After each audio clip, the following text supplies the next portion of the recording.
ابن تیمیہ رحمہ اللہ، ان کے شاگرد ابن قیم رحمہ اللہ، ان سے پوچھتے ہیں کہ میں کون سا ذکر زیادہ کروں، استغفار یا تسبیح و تحمید؟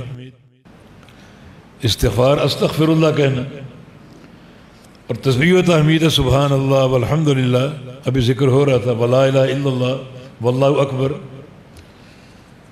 تو کون سے کلمات میں زیادہ کہوں اور کس کلمات کے ساتھ میں استغفار میں اللہ کا ذکر کروں؟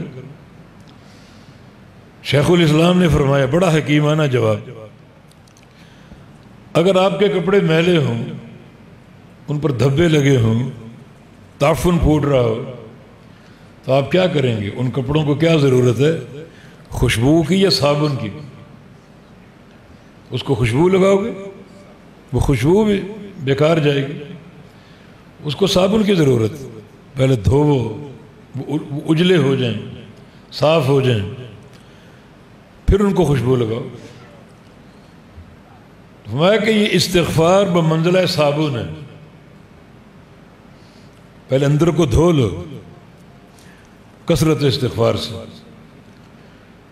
اور جب یہ اندر کا معاملہ صاف ہو جائے، پاک ہو جائے، تو اب یہ جو کلمات ہیں ذکر کے دیگر کلمات، سبحان اللہ والحمدللہ ولا الہ الا اللہ واللہ اکبر، اب یہ ذکر کرو، یہ خوشبو ہے، تم کو معطر کر دے گی، تمہارے ظاہر و باطن کو خوشبو سے بھر دیں گے یہ کلمات۔